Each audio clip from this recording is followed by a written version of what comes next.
When it comes to mixing music, there's already a plethora of different options of stuff that we can do and can or might not work.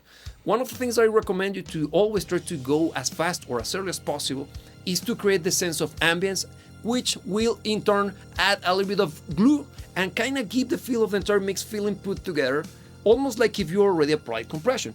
And one of the ways that you can do that is by using reverb. In this video I'm going to show you a technique that I like to follow quite often, so I can apply reverb using the drums as my reference point, so I can create that ambience before I even put that much emphasis on independent sounds. So if this is your jam, let's get into it. But before we go, if this is your first time channel, I welcome you. In here I show you everything I do in order to create, write, produce, and of course perform my music live, because I know that making a living as a musician and professional music producer is not a dream, it's a possibility. And if I can do it, of course you can do it. With that being said, let's rock and roll. What you're about to see is an excerpt from a live stream on which I am mixing a song from start to finish. I recommend you to watch that one once this video is over so you can see the entirety of the content of this video in its original format. Now, let's get into it. Okay, let's hope for it. Okay, so we got the plugin here. I'm gonna bring back I'm gonna take my mixing board so I can work on the drums again, the same way as we did before. I'm gonna make sure that we're controlling the sends to the whole bus. We're gonna be sending everything that is not the snare and the kick. There is. We're gonna flip the bird again so we can actually control the sends with my faders, and let's bring back this bad boy. See what happens out of the box.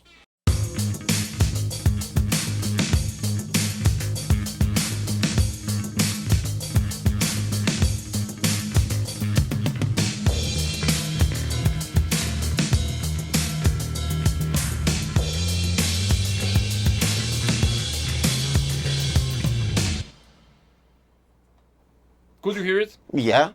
What do you think? I think I want to say it. Oh, I'm stuck. No worries. I want to say it in context, but it feels more alive. More alive, right? Yes. I'm gonna send it a little bit more in a much more aggressive way, so we can hear it better.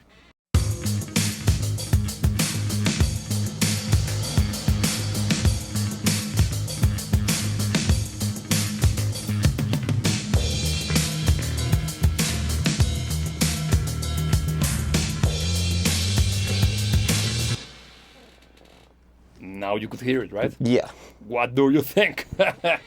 You're doing with your camera. What? You're doing with your camera. I'm dealing with my camera, yeah. So if you want to... Yeah, okay, so while you fight with your camera, Yes. it's adding more musicality. It's adding an extra layer of a vibe to the sound. It's adding an extra layer of music in reality to the whole performance.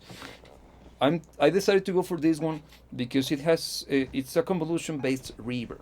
It actually uses IRs and stuff, so it's very similar to what you do with your cabinets. The guitar world has been in a huge revolution in the last few years due to the actual adoption of guitar modelers and also IRs. IRs stands for impulse response, and those are tiny pieces of audio that, basically speaking, if you listen to them, they sound like a blip. But in reality, when you load them inside of a particular kind of software, in this case an impulse response loader, it will actually recreate the sounds and reflections of a particular space, or even recreate the sound of a particular cabinet, in the case of guitars, being recorded through the use of a specific microphone, so on and so forth. And they have become quite common in guitar player rigs because of how natural and great sounding they are. But when it comes to music production, we have been rocking this kind of technology for ages, and it's usually used on reverbs, as you can see in this example. But one of the many benefits is that you can change the positioning of the microphones, the microphones themselves, but also even the room. You can see. So let's play around with what we got. Here we go.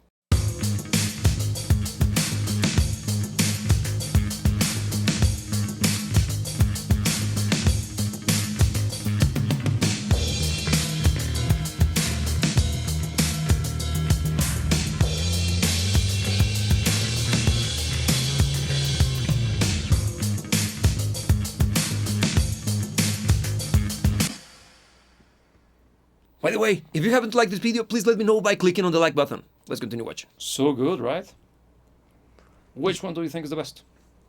Don't know, actually. I quite like all of them. Even Robbie here saying sounds natural, and I noticed that the decay is set to maximum. Yeah, it is. That's by default, because the thing is that It's a look. I'm gonna try to zoom in. What you see here is actually what this thing is, how this is done. They actually have at Capitol Records. They have in the basement, the parking area. They got these big ass speakers that are hooked up to a bus to one of the mixing desks in the studio. They feed wherever they send to that bus to these speakers, and those speakers are blasting, and the microphones are capturing the reflections of the music being blasted through those speakers while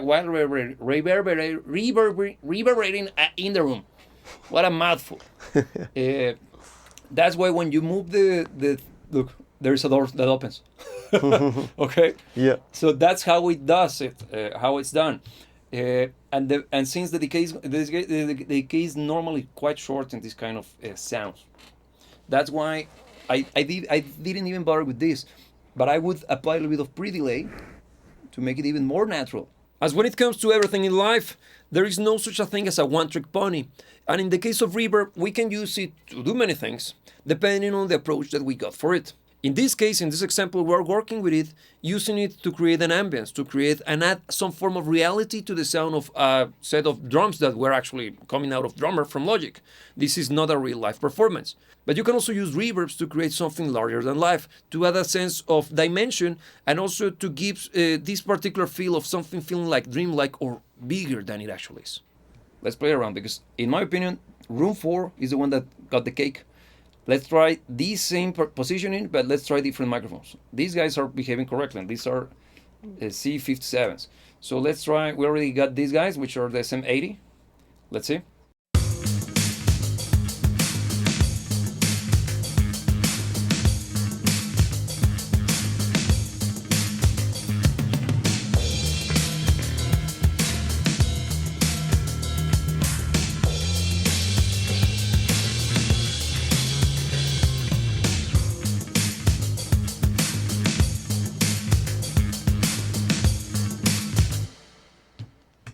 The Ribbon took the cake, don't you think? Yeah, I agree. Such a much more musical sound. A little bit warmer, a little bit more robust, I felt Robust, agreed. Let's bring back the rest. It hums a tune of Tex embrace, a dance with wind, a chase with space, from farmer's field to artist's dream. It switches scenes of So good, right? Yeah, it's So not only doing the job, but it's actually excelling at it. Excelling at it. Once again, Universal Audio kicking major the rear. Such a great plugin. I totally recommend you. Right now, this guy I think is on sale in a plugin boutique. I think it's a must. It's one of those plugins that every time you use it, especially if you're rocking this kind of programmed drums, it helps a lot to add tons of personality. And of course, we're going to be using it on the rest of the mix, not just for the drums. I just decided to work with the drums first and get the sound of the reverbs going using the drums, because it's the first one that I like to always hit with drums, with reverb. Okay, badass. So let's listen to the track now from the very beginning and make our pointers considering everything that has been done. Okay, Robbie says that adding pre-delay made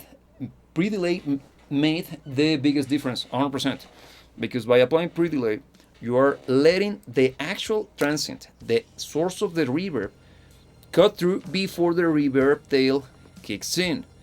That's what makes it sound natural. That's why reverbs such as this one have the pre-delay control, because that way you can actually make it sound natural. If you want to make it super natural, do it super late or super soon. That will make it sound not realistic at all. So there you have it. Reverb I consider to be one of the most important tools on any music producer or musician for that matter arsenal, because of how versatile it is.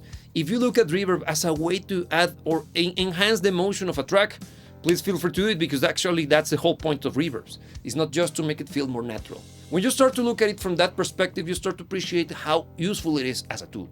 If you have any question, let me know in the comment section down below. And of course, if you want to support this channel, the best way to do it is by subscribing, leaving a like, and ringing that bell. But also, feel free to join us on social media such as Instagram and X, because that's the best way for you to get in touch with us in a much more personal basis. Also, if you want to support this channel a little bit further, you can do it by listening to music on Apple Music or Spotify. As usual, the only thing left to be reminded is that you should never let anybody tell you what to dream about. And remember, that I'll see you when I see you.